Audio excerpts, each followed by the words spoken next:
Guys, welcome back to another video. Today I've got a pretty special one for you, one I've been planning for quite some time.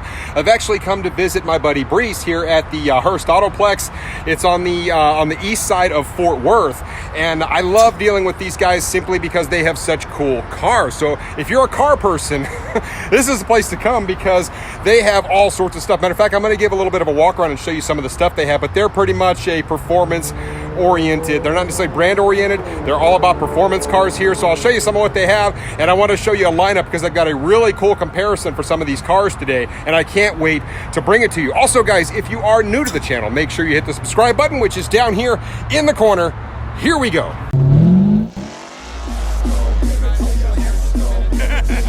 We got the 1,000 horsepower helmet.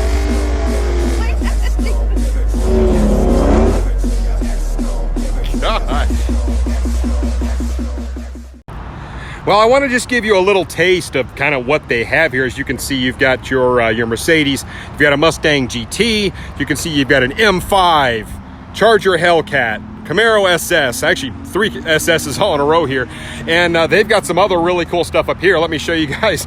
Check out this ZL1 1LE. I did a review with these guys before on the 1LE ZL1 Camaro, and it was actually one of my favorite manual cars that I have driven, and this is a fantastic looking car right here. Check out a new arrival right here. Yep, it is a Dodge Demon. As you can see over there, we've got a C8. Hopefully you guys can see it. And then, of course, right next to that, you've got another ZL1. And then if we take a quick step into the showroom, they got other goodies in here. So I want to show you guys that. If you like C8s, it's a great place to come. And check out this bad boy, the new GT500. And they've actually got another one of these over in their other building. So, man, they have a lot of really, really cool cars here. So not too long ago, I did a video that I called Base Muscle, in which I actually compared the Camaro to the Challenger and also to the Mustang, and all of which the lower level trim. So actually it was the EcoBoost Mustang and the V6 in both the Challenger and the Camaro. And a lot of people commented on that video, Racer X, those aren't muscle cars because they're not V8s. Well, I mean, yes and no. It just depends on what you can afford. But today I went ahead and I got the V8s together, and I didn't just get a couple of them. So today's going to be a pretty fun comparison. So without further ado, let me show you what I put together here. So here you go. Man, they've got some really good looking cars here. So I've lined them all up. So starting from left to right, you've got the Shelby Gt350. You've got the Mustang GT. There, of course, is the Challenger Scatpack. That is Mrs. X's car. And then, of course, you've got the C7 Corvette. And in addition to that, from Chevy, you've also got the Camaro Ss. And so when you talk about V8 American cars, I mean, this is kind of what we're talking about here. So let's get a comparison of these things and see how they stack up against each other. So when we talk about iconic American sports, muscle, or pony cars, however you want to classify them, I mean, this is exactly what comes to mind. It doesn't get any more American than this. You've got the Mustangs, you've got 2 of them. And then, of course, you've got the Challenger right there. And, of course, the Shaker, which is just iconic muscle. And then, of course, the Corvette, which is one of the most iconic sports cars ever, especially when you talk about American sports cars. And then, of course, the Camaro Ss. All of these V8s. Now, we're not talking about Hellcats or ZL1s. We're not talking about boosted applications here. We're talking about naturally aspirated V8 horsepower. How do these things compare in terms of how they drive? First, let's go ahead and step into the horsepower and a couple of the specs, and then I'm going to actually drive these things and give you my impressions on which ones I like, which ones I don't, and just kind of tell you how I feel about them. I want to start by giving you some of the specs on the Mustangs. So obviously we've got both the Shelby Gt350 and the Mustang GT. This, of course, the Mustang GT has the 5-liter Coyote engine, 460 horsepower, and these come equipped with either a 6-speed manual, which actually is what's in this car, and then of course you have the 10-speed, which is fantastic, that Ford made for these, and that's partly why these things really scream on the top end. This thing is really made to be kind of an all-inclusive, everyday type driver car. So when we take a look at the inside, you can see it's a nicely appointed vehicle. As with most Mustangs, I mean, the back seat is very, very small. But then again, it's not really made to be a people hauler. But you can see manual transmission, e-brake is kind of right where you want it. Everything is very centrally located in this car, as you can see. It's not a whole lot different than the V6 model that I reviewed not too long ago, but it's very nicely appointed. You got leather seating surfaces in this particular package, and it is just a nice driving car. Everything is kind of center and where you want it to be. Nice infotainment center right here in the middle. And let's go over here and actually compare it to the Shelby. Now, on the Shelby, you're looking at a completely different type of car here. Yes, this is actually their 5.2 liter naturally aspirated engine that they call the Voodoo, 526 horsepower. So a nice bump in power on the Gt350. Now, this one only comes in a manual transmission. So if you're not a manual person, you won't like this car, but this thing is actually more focused for the track. As you can see, there is your Cobra emblem there. And this thing actually has a really nice kind of cockpit, a very different deal on this car all around. You can see this has the Recaro seats inside, and these things really hold on to you. You can see, once again, we're looking at a 6-speed manual transmission, but the inside of this car looks significantly different. You can see a flat bottom steering wheel here, and while you've got a lot of similarities, it does have a bit of a different feel to it, obviously with the gauges and everything kind of in the central spot. But you know what? I'm going to take these things for a spin here in a few minutes and tell you how they drive. And this thing even has a little bit bigger brakes on it for the track-focused person. All right, next you've actually got the Challenger Scatpack. As you can see, this one happens to be a shaker edition, but you're looking at a naturally aspirated 485 horsepower, 6.4 liter Hemi, 475 pound-feet of torque. So this one has the most power of all of these vehicles, and then also the most torque, but it's also the heaviest. This car comes in somewhere around 4,300 pounds, so it's not a terribly light vehicle, but it has more of that that muscle car retro look is what I'm trying to say. The hole in the hood for the shaker is pretty darn cool, and that Hemi puts out quite a bit of low-end punch. And let's go actually to the inside, and as you can see, this is Mrs. X's car, so yeah, we probably need to vacuum it out, but this one actually wraps around towards the driver like you see on all the Challengers. Pretty cool with the white gauges, and these seats from Mopar are fantastic because they're just big and they are comfortable. A very nice place to sit and do business, and this is a very, very pleasant car to drive every day and a ton of fun on the street. Next, we've actually got the lightest car of the bunch. Yes, it is the Stingray Corvette at 3,400 pounds. This thing is legitly quick. It's very aerodynamic. Let's take a look at the engine here. 6.2 liter naturally aspirated engine from Chevrolet, putting out 455 horsepower. And like I said, this thing is very light. It is a very purpose-built vehicle, but I mean, this is the kind of thing you could actually daily in decent weather. It is kind of different, obviously, that that the hood opens this direction. It's the only one of these cars that actually does that. And of course, one other quick thing, when you look at the inside, you've only got 2 seats in this vehicle versus 4 like in all of the rest of them. So you can see here's the inside of the Corvette, very purpose-built. Once again, this one wraps around a little bit like the Challenger towards the driver, and we'll drive this bad boy here in just a moment. But very much of a cockpit type feel in a Corvette, and a little more snug type fit in this vehicle. But it is a nice fit and finish in here. And lastly, but certainly not least, you have the Camaro Ss. Once again, 6.2 naturally aspirated engine from Chevrolet. Same engine you get basically over here, 455 horsepower in this bad boy. A very nice package on this, right around a little over 3,600 pounds in this. Actually the same weight really as the Mustang GT over here. When we talk about weights, once again, we're about a little over 3,700 pounds in the 350. And of course the Challenger, as we me know, is about 1,000 pounds heavier than the Vette. So somewhere around 3,400, somewhere around 4,400, a big difference. I do want to quickly show you the inside of this Camaro. Now keep in mind, this particular one, this is an automatic, and so this one will have the 10-speed transmission in it, but you can see the interior is actually quite a bit different than really any of the others. A nicely appointed leather seating surface here. This is more of a almost like a modern type feel in this. You can see how big the air conditioning vents are in this thing. Very small on the windshield, and of course, you know, in the back, once again, it is pretty small back here, but it is a very different look and feel to the Camaro. So I'm actually looking forward to driving all of these and giving you my thoughts. One other quick item of note, I just thought I'd point this out, but I don't know why Ford continues to keep this traditional prop rod design on the hood, but certainly both of these Mustangs still have that traditional prop rod from forever ago. So hopefully at some point they do a little upgrade on that. But fantastic cars. Let's start with the Mustang GT.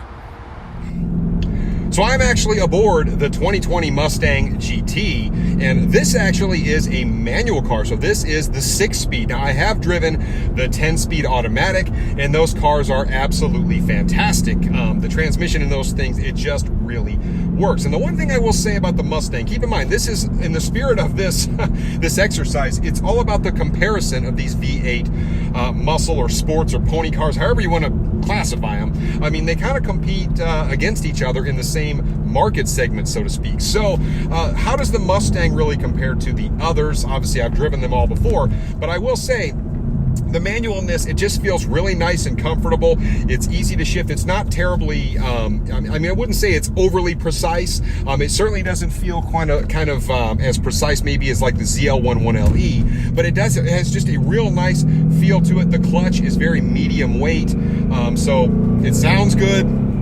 And it's actually just a really pleasant car to drive. I will say, from like a torque perspective, when we talk about V8s, everybody, well, how does the torque feel?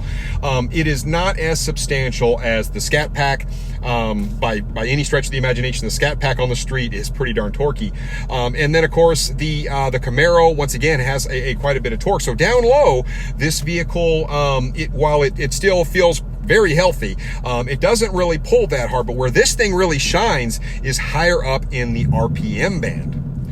So the Mustang GT actually has the smallest displacement of the bunch. The Coyote is a 5-liter engine, which explains why it doesn't feel quite as torquey down low. But at 4 valves per cylinder, this thing really breathes. So that really explains why up top, this thing really does scream. And so when you talk about mile an hour, this car actually traps more mile an hour than both the Camaro and the Challenger. So it's just a different driving experience altogether.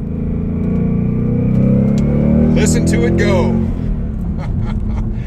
Boy, it does not feel slow though. I'm not gonna lie. This thing does have a really nice amount of punch. Once you get into that mid-range area is really where this car starts to pull nicely. So it's still a very fun car to drive, the Mustang GT.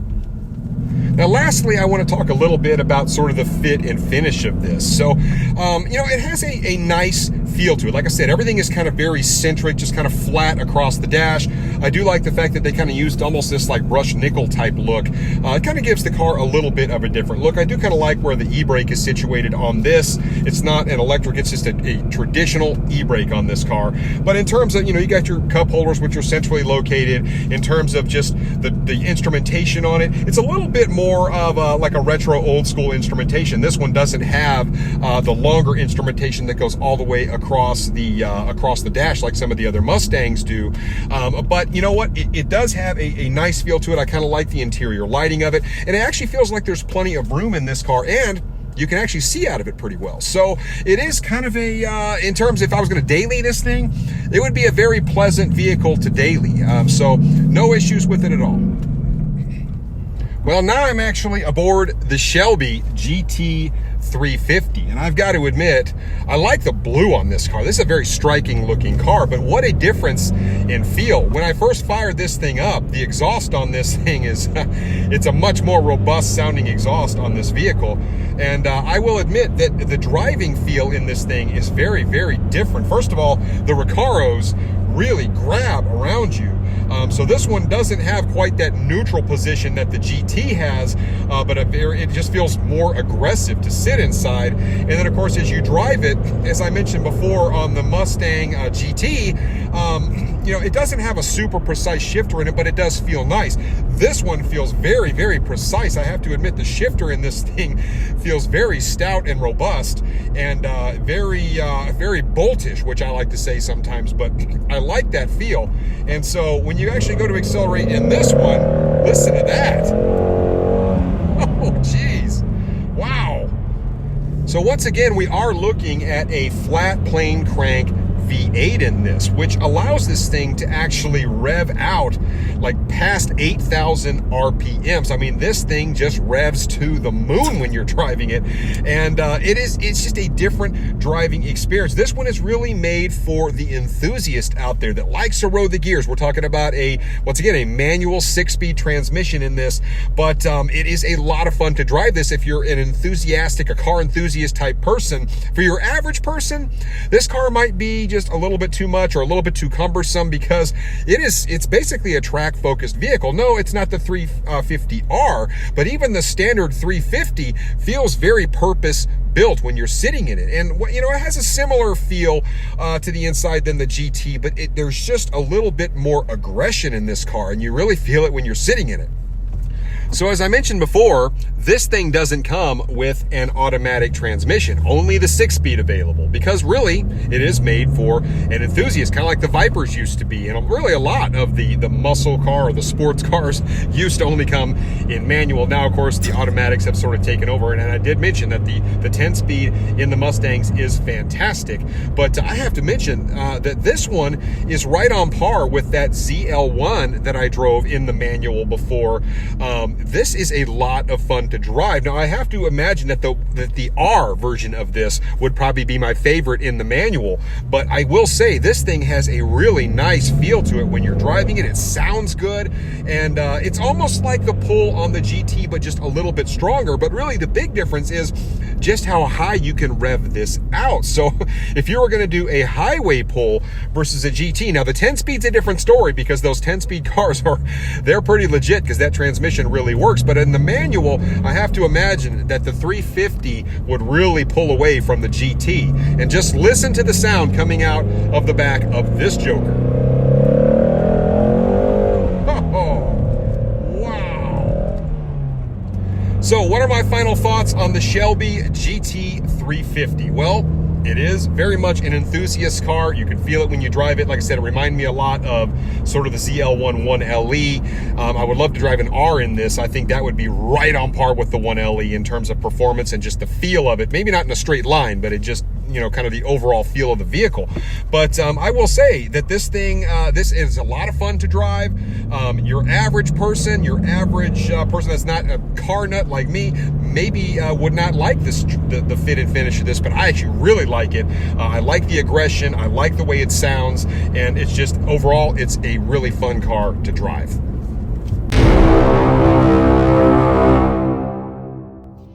Well, as you noticed, I was running out of daylight, so it is actually the next day, and I am aboard the C7 Corvette. And I have to tell you, the Corvette feels entirely different than the other cars that we're talking about today. I mean, it sits lower to the ground. The seats actually do feel a little bit like they do in the Shelby Gt350. They really grab onto you. Of course, there are no seats behind me, so as we know, it's been a two-seater since it kind of came out back long time ago. And anyway, but this thing really does have a very cockpit type feel to it. I mean, it's you know, the dash kind of curves around a little bit like the Challenger. It kind of curves around towards the driver, so it is a very driver-centric car, and the car literally just wraps around you as a driver. It is a very unique feeling vehicle. Of course, you got your paddle shifters and stuff, but the unique thing about this one, and I went for the manual in this one actually this time as opposed to the automatic, which is still good, but this actually has a 7-speed manual in it versus the 6-speed like you'll find in the other vehicles. So definitely something to think about there. Let's go ahead and take this thing for a little spin and see how it drives. So this thing actually, it feels quite a bit different than the automatic cars that I've driven in the C7. First of all, you do notice just how low you sit to the ground in this car. I mean, it literally feels like you're almost on a sled if you're not used to a car that sits low to the ground. It is a different feeling altogether. But the car actually feels good. I mean, the one thing about the Corvette is that it just, when you go to take corners and stuff like that in this car, it gives you a lot of confidence because you are low to the ground. It just inspires kind of confidence from a handling perspective, and then the car handles nicely. I will say, from a power perspective, the power is very predictable in this car. It doesn't feel like it comes on and just gobs or anything like that. The power comes on real smooth in this car, and you actually have to dig into the gas pedal on this a little bit to kind of start feeling the torque on it. And the same thing with the automatic in these. You really kind of have to start digging into the power before, or the pedal, I should say, before you really start to feel the power come on. And it's a completely different feel. And from from a manual perspective, I will say that the shifter in this, it kind of feels somewhere in between, like where the regular Mustang GT does and the Shelby. The Shelby really felt like very, as I mentioned, very boltish in terms of just very, very precise. This one is kind of somewhere in between on that, but it has a pretty nice feel to it. I mean, but the thing about this is that the shifter is just right here at my elbow. You don't even have to reach for it. So definitely something to consider there as well. I will say that these Corvettes, they really do, they really handle nice. I mean, you know, when I'm sitting here moving the steering wheel around, steering this thing, I mean, it is just a different handling car. It is, like I said, it inspires a lot of confidence. I really like the way that it drives from a handling perspective. I said the power comes on real smooth on this, but it still sounds really good. Listen to that V8 up here. Yes. And so, you know, I do like the way that the power comes on. It's just pretty smooth in this car, and you know, it doesn't feel like it's trying to get away from you at all. And it's just a really nice driving car, and you could certainly daily a Corvette like this without any problem whatsoever. I mean, it has a really nice mixture of a kind of sporty feel, but at the same time, it definitely feels somewhat civil. So the Corvette is not one that will necessarily overwhelm you with power down low, but it does feel like it has a fair amount of punch. But this is another one that really kind of shines at a little bit higher speed because it is so aerodynamic, and just not a lot of weight there. These cars actually trap quite well when it comes to like mile an hour at the track, and certainly at higher speeds, the 3-digit speeds, this thing really does shine because you know, that's kind of what Corvette is known for, is kind of the high speed runs, and the car just really shines up top versus, say, like the Challenger, which really shines down low, which we'll drive here shortly. So a couple other quick things on the Vette before I jump over to the Camaro. You know, this thing, obviously it does have the 2 cup holders right here. So from an ergonomics perspective, you know, it still kind of gets the job done. You really just kind of get the 2. You still get your storage right here in the middle. It's kind of interesting when you go in reverse in this vehicle, that's when the screen actually comes up in the middle. And that's different, obviously, than the rest. Electronic parking brake on this. And when I drove the car, I actually drove it in sport, but you can actually select track, or you can select your regular street modes as well in this vehicle. Comes nicely equipped. You know, I have really no complaints with the ergonomics of this vehicle. A little hard to see out of the back, but you know, on a vehicle like this that's low slung like that, that's a little bit expected. You know, from a comfort perspective, even though it's relatively small, it is still fairly comfortable. So I have really no complaints on it. But like I said, this car is just a completely different feel, fit, finish, everything compared to the rest. But it is still a very fun and relevant vehicle. Well, now I am aboard the 2020 Camaro Ss, and wow, what a different feel, especially after having been in that Corvette. Even though these cars are both from Chevy, man, this has a completely different feel, fit, finish, everything about it. Now, so first of all, this thing sits up just a little bit higher than the Corvette does, obviously. And I will say, it's like with all Camaros, and I used to own one, the sills in this car, I mean, man, look at that. I mean, really, it comes up just like here. And so really the windshield, the back window, the side windows, they're all very small in this car. And that's not necessarily a bad thing, but I will say if you're used to something with outstanding visibility, it takes getting used to. Now, from an ergonomics perspective, it looks very modern in this vehicle. I mean, the gauges seem to be pretty cool. I mean, they're kind of up to date and really everything you would want. You do most everything in this car from this kind of central infotainment center screen. And it does everything quite well. I was actually just playing with it. It does everything nicely. The air conditioning and the heating is kind of unique because you've got these big vents that kind of sit throughout the car, and these down here, all you do is basically twist the knob back and forth to adjust your temperatures, which is different. I haven't seen that in really anything else. Now, I will say this one is another one, obviously, with an electronic parking brake. You can select your modes in this. Most of the time when I drive it, I either drive it in track or sport. I think for today, I'm actually going to drive it in track, just because that's kind of what I do. And when I drive the Challenger, that's what I drive it in. So I feel like that's the fairest comparison. But all the knobs and everything, I mean, you've got a lot going on here, sort of with the center. And you've got your paddle shifters right here where you would want them. You've got your voice controls and things like that here. So, I mean, the car comes well equipped. From a height perspective, I feel like it feels kind of similar to the Corvette in terms of how much room I have. Throughout the center of the car, you feel like you have a little bit more room because, yes, it is a bigger car. The seats are comfortable.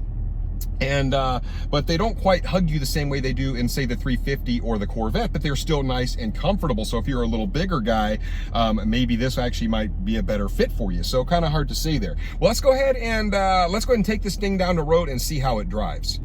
So driving the Camaro SS, yes, it has a completely different feel than the Corvette and really all the other cars that we've compared it to. Certainly the dash in this car sits up a lot higher. As a matter of fact, the dash right in front of me sits up probably about to here. And so I know you guys can't see that, but it's just a different feeling vehicle. Yeah, I mean, on turn-in, it doesn't feel quite like the Corvette. You can feel that the car has just a little bit more weight. Obviously, there's some differences there. But in terms of straight line power, the car feels pretty legit. I mean, yeah, it's rolling pretty good, and you can really feel that 10-speed transmission working for you, as we know in the other cars I was driving, manuals. Well, this thing is no slouch with that 10-speed transmission. It's actually quite nice. But the thing does drive really nice. Once again, it kind of has more of a neutral driving feel when it comes to how the power comes on, but you can really feel that transmission doing its thing. I like the way that this car downshifts. So when you're just kind of cruising along at, say, 45 miles an hour and you want to get on it, you can really feel the transmission in this thing downshifting. And that's something I feel like the Dodges do pretty well as well. But I mean, you can feel this thing is really shifting a lot, being that it's a 10-speed. But this is another one where the 10-speed really kind of shines up top, but this thing does have some low end punch. So I feel like when you're talking about a comparison, does this thing have more punch down low than the Mustang GT? Yeah, I feel like it does. Will it fly up top like the Mustang GT? I feel like it might be slightly slower than the Mustang GT up top. I feel like the GT might have just a little bit more mile an hour. Certainly the Shelby would, because man, that thing revs to the moon. When we're talking about the Corvette, same kind of thing. I feel like the power comes on very similar in both cars because it's the same engine. This car is a little heavier, a little less aerodynamic. So I feel like I don't really feel it at just normal speeds, but I feel like kind of up top, if you're really flying, that the Corvette would probably excel just from being more aerodynamic and a little bit lighter. But this is a really nice feeling. It's a really nice driving car, and certainly something you could live with every day. Like I said, from the visibility perspective, that's sort of the biggest drawback of the Camaro and has been for a while. But if you get used to it, you don't really notice it so much. So definitely something to think about. And lastly, I am aboard the Challenger Scatpack. This one is actually the shaker version, and I have to just make mention of this. The Challenger is actually the only one of the bunch in which kind of retain their old school roots. When you look at the lines on the modern day Challenger, it really doesn't look all that different than the Challengers of old, which is exactly what Dodge was going for when they made this car. They still wanted it to retain a lot of that muscle car quality from, say, the 60s and the 70s, and they carry some of that over in their current vehicles. So when you look at something like this, yeah, it has the most power when you compare it to the other American iconic cars. So yeah, at 485 horsepower, it's the most powerful of the bunch. It also has the biggest engine at 6.4 liters of displacement. So, and the counter to that is always, well, yeah, but it weighs a lot more. But I think Dodge just simply doesn't care about that. They want to retain that old, muscle feel. So really the big thing is, how does it drive compared to the others? Well, let's find out. But one of the first things you notice when piloting the Challenger Scatpack is just it's just a comfortable car to sit in. I always say this about the Mopars. I mean, it's got the biggest seat of the bunch, and certainly it's the heaviest, but it is a comfortable car to drive in and a very comfortable car to sit in. If you're talking about something for daily use, this thing is fantastic because it is so comfortable. You can see the headroom here is significantly more than in the other vehicles, and you know, it does have kind of a cockpit type feel, not nearly like the Corvette does, but it is driver centric in the fact that, yeah, the dash kind of wraps around towards the driver, which is pretty darn cool. As I look out over this hood, you can tell that this car is just bigger. Yes, I mean, I'm looking out over a big hood with a big shaker in the middle of it, and there's just something kind of cool about that. So this one, a completely different look, a completely different feel, very much a retro muscle retained you know, theme that they went for here, and they did it quite well. And I have to mention, when you go to tip in the throttle on this bad boy, yeah, tires are gone. This thing on tip in is very responsive, and the power comes on really hard and fast. It is very torquey, much more noticeable than in the other vehicles I have driven. So this one is kind of on the other end of the spectrum in terms of how hard it comes off the line. And then when you talk about like the 350, the Shelby, you know, that one really screams up top. It revs really high. This one is sort of the opposite of that. Tons of low end torque down low, but up top, I don't think it has quite what those other cars have. So just a completely different feel. Now, for those of you that do follow my channel, you know, obviously I've got a car that's pretty darn fast, 1,000 horsepower Charger Hellcat. But I make mention of this several times that I almost like on the street. I almost like driving the Scatpack more, just because the darn thing is just so responsive off the line, and it really does just make you smile when you drive it. It is a very fun street car, and as I mentioned, you know, from a comfort perspective, the thing is just, you could literally sit in this thing all day and be very, very comfortable, and you know, no complaints. So let's talk a little bit more about the ergonomics in the Challenger. And, you know, obviously we did talk about this thing having a little bit more room, as, you know, the back seats are a little bit bigger than they are in the other cars.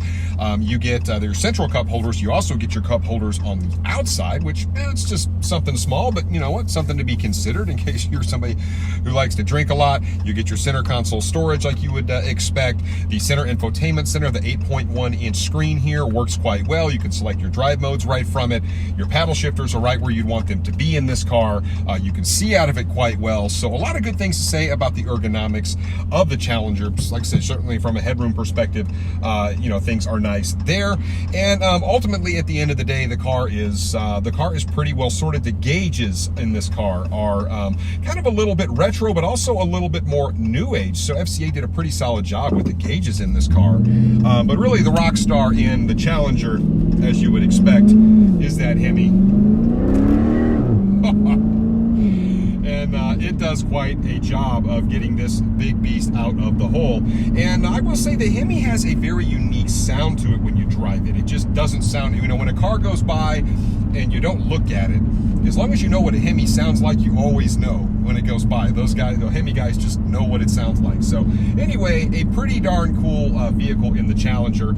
And so let's go ahead and see how they all stack up on paper.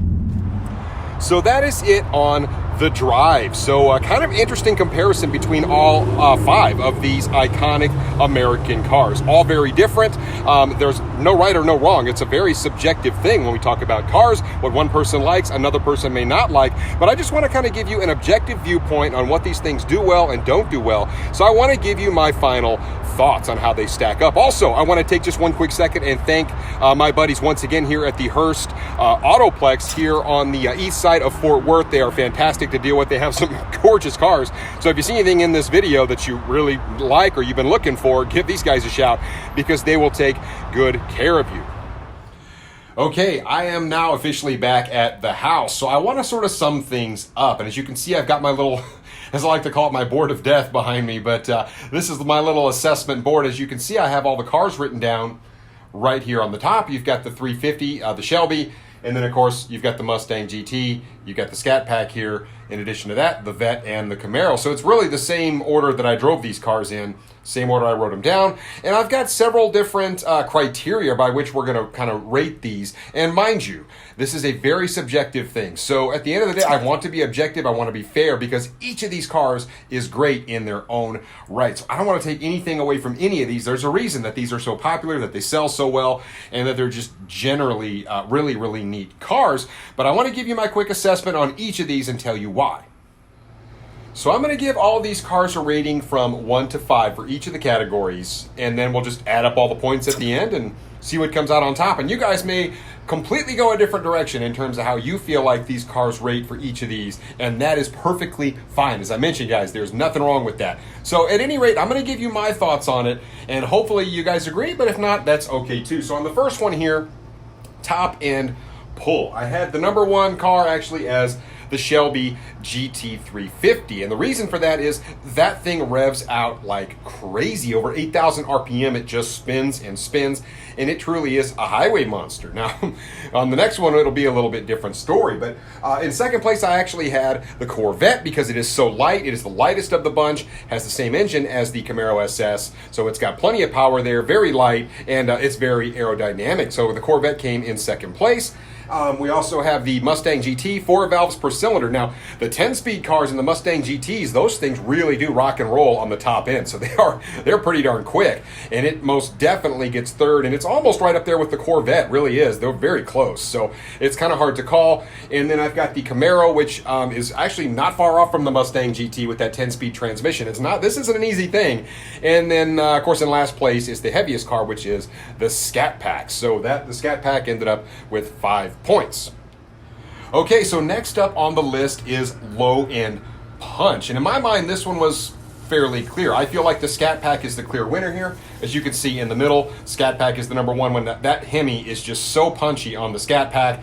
And yes, it is heavier, it has more power, but that thing is just engineered to be responsive and have a lot of low-end torque and punch, and it certainly does. So when we talk about second place, it was very, very close. I feel like the GMs maybe do a slightly better job down low, but it's pretty close. But because the Vette is lighter, I went ahead and gave it the nod, so I gave the Vette the second place on this one. I gave the Camaro third, and of course you've got the two Mustangs over here in fourth and fifth. The GT350 just has more power. It's so over 50 horsepower more on the GT350. So I actually gave that one fourth place, and the Mustang GT came in fifth. The next category is comfort, and it's a pretty important thing, especially if this is a car you're going to daily or be in all the time. And I tried to keep that in mind when I thought about this category is, if you're going to daily something, what would you want to be in every day? Well, in my mind, the Scatpack of all of these is the more comfortable car. And the reason that is, it's got the big plush seats in it. Yeah, it's heavy, but I mean, the thing rides great. And because it has bigger plush seats, and really it will fit anybody well. Somebody my wife's size, it fits great. Or if you're a big guy, 6'4", 250, guess what? You still fit quite nicely in a Scatpack. So it really fits really everybody well. It's just a big, comfortable car to drive in. So in my mind, when it comes to comfort, yeah, and you've got headroom there too. So the Scatpack, I think, is the clear-cut winner on this one. I had to really kind of think about this, but I feel like the Camaro is probably a pretty solid second place on this, even though it does have it is maybe a little tough to see out of. At the same time, it is a pretty comfortable car to drive, and you certainly could live with the Camaro every day as a daily driver. So I feel like it's a very capable second place car in this category. You can see third, I actually have the Mustang GT. Once again, those seats are not crazy bolstered, but they're still very comfortable, so I feel like it's a pretty good setup on the Mustang GT, and it's just very neutral sitting position in the Mustang, so not an uncomfortable car whatsoever, so I feel like that's a good rating for it. And then, of course, in fourth, I've got the Corvette. You could daily the Corvette, but the Corvette is down. It's very low to the ground, and it's a little cumbersome to get in and out of if you're not used to it. So a little bit tough there, and it is a pretty snug-feeling car. Even the seats are bolstered. And then, of course, the Shelby Gt350 is more of a kind of a track-focused car, so those seats are actually very aggressive. If you were going to take a long road trip, that probably would not be the best choice, especially when compared to the others. So that's why I rated them the way that I did. So the next category is cornering, and this one was kind of a little bit tough for me. I had to give it some serious thought. Number one, at least in my mind, is actually the Shelby Gt350, and that thing is really kind of made with track focus in mind. And I will say that thing, even though it's a little heavier than a Corvette, it really does feel very purpose-built. Like I mentioned before, it kind of almost feels like a 1LE when you're driving it, so I imagine the R even more so. But I do like the number one spot on this one for the Shelby. And second, a very close second actually, is the Corvette. The Corvette feels very, very comfortable to take around corners at relatively high speed. And because it is so low to the ground, it really feels very, very comfortable and very capable when taking corners. So I feel like that is a very solid second place. And then the next one was pretty hard. I had to choose between the Mustang and the Camaro on cornering, and I really kind of feel like it's a little bit of a toss-up. Maybe the Camaro gets the ever slight little edge there on the cornering. The Camaro does feel very, very balanced, and so we gave the Camaro third. The Mustang came in fourth, and of course very last in fifth place you can see there is the Scatpack, being the heaviest. It has a little bit more body roll, and that car really just isn't made to be a cornering machine. Not that it won't do it, but I feel like the other cars maybe just do it a little bit better. The next category is mods, and what I mean by mods is actually not only how easy is it to modify these cars, but also how much aftermarket support is really out there. Well, to me, I feel like the Mustang GT is the one here. This is the Coyote engine is something you see modified so much, whether it's a supercharged vehicle, whether it's twin turbos, and I mean those things just seem to take to mods really well. Not always the least expensive option, but in terms of just how often you see modded Coyotes, they're everywhere. And I've got to think that the Coyote takes first place in this pretty solid. Now, I will say the LS and the LT cars, both the Corvette and the Camaro, you see a lot of those things modded as well, especially when it comes to cams and keeping them naturally aspirated. There's a lot of aftermarket support out there for both the Vet and the Camaro. I think that the Camaro is actually just slightly easier to work on. There's not a lot of room to work under the hood of a Corvette. It just isn't that way. So that's kind of why I gave the Camaro second place and the Corvette third, but you still can do a lot of modifications to those cars, and they do respond quite nicely, both the LS and the LT platform. And then of course in fourth place, I had the Shelby Gt350. Now, really, both fourth and fifth place here, these things come very optimized from the factory. So when you're talking about whether it's the Shelby or the Scatpack, I mean, these things come out of the box, and they're relatively well optimized from the factory. And I know that the Shelbys can be a little bit tricky to modify as well, just because they spin so hard, and a lot of times those engines have been known to kind of have bearing issues and some other issues. So they are a little bit harder to modify. And like I said, the Scat, I mean, you just don't get that much when you put mods on them in terms of gains. The gains are very incremental. So lots to consider there. My next category is actually interior. And as you can see here, I just kind of X'd out interior because at the end of the day, I just couldn't be any sort of fair. And because the interiors of these cars are so different, none of them have crappy interiors as far as I'm concerned. They're just all so different. And I have to say that I really kind of like the interior of all of them. Each of them have their merits. And it was just really hard for me to say one is better than the other on interior because I really don't dislike the interior on any of these. I feel like each of these has their creature comforts. And while being different, I think they're all pretty great on the interior. So I'm just going to leave that one X'd across the board. As you can see, the second to last category is fun. Now, this is another one that is unbelievably subjective. And right now, we're not necessarily talking about creature comforts. We're not talking about practicability. We're not talking about anything. Just what is just super, super fun to drive. So I tried to be as objective about this as possible. As I mentioned, these are all very fun cars to drive. That's why we love them, right? And that's why they're iconic. So I had to put a rating on this one. I actually, with my top spot, and this is just for me, guys, I actually put the Shelby in there. I had a blast driving that car around. It is a manual car. Not everybody likes a manual car, but if you're looking for just fun on the street, something that is an enjoyable driving experience, I have to admit that the Shelby is fantastic. It is a lot of fun to drive that car, and that thing just revs like crazy, and it sounds great. I really did enjoy driving that. I will also say the Corvette, because that car wraps around you, and it feels literally like you're sitting in a cockpit. The car almost feels like an extension of you, and you sit so low to the ground. It is a fun driving experience in a Corvette if you've never driven one. And I know a lot of guys out there are like, oh, Mopar or no car, or, the bow tie is only for me, or whatever. But if you've never driven one, of course, Chevy is a bow tie car, but if you've never driven a Vet, you got to go drive one because they're a lot of fun to drive. So anyway, I feel like the Corvette's a pretty solid second place here. In third, I have the Scatpack, and the reason is because the Scatpack has so much low-end punch, and if you're driving the street, which is where the car is going to spend 99% of its time, even if you're a racer, for the most part, that thing just has a so much punch down low that it puts a huge smile on your face all the time. It's a very enjoyable car to drive, and it's comfortable to drive around, and you can stay in it all day and just have a big grin on your face. So I feel like the Scatpack is definitely third. When we talk about the GT and the Camaro, they're both fun cars to drive, so there's nothing wrong with those cars. They're still a lot of fun. It was really a toss-up between those two guys. At the end of the day, I just put the Camaro as fifth and the Mustang as fourth, but it could have gone either way on those. Both fun for their own reasons, but it was a very close one. And the very last category, down here at the very bottom, of course, is cost, and certainly not the least. I mean, that's a very important factor when we talk about rating these cars. So what came in first? Well, when we talk about bang for the buck, in my mind, the Mustang GT is still the best bang for the buck. I mean, it's a lot of car for the money, and you can check the base prices on these. You can check them out well equipped with the performance pack and all the other stuff that it comes with. But typically the Mustang, I mean, when you do all the research, it is the best bang for the buck. That's the regular Mustang GT. Now, in second place, it was really kind of hard to rate between the Scatpack and the Camaro because it all depends on what package you put on the car. And while the Camaro has less power, it is actually slightly less from a base price perspective. So it was a really tough one, but I went ahead and put the Camaro, I slid that one in there at second and put the Scatpack at third because they're both pretty solid values, but I do feel like the Camaro is maybe ever so slightly cheaper, even though it has slightly less horsepower. I didn't do the formulas on her or whatever, guys, but I just kind of had to, between those two, I feel like that's a fair rating. And then in fourth place, of course, you're going to have the Shelby Gt350, which is slightly more money than, of course, the Mustang, the Challenger, and the Camaro. And then, of course, in last place is the Corvette, and as we know, the Corvette is probably the most expensive car of all of these that we're reviewing. And and it's only a two-seater, but of course, there's all that heritage behind the Corvette there as well. And anyway, I have no idea how this is all going to add up. So let me add these up and see who came out on top.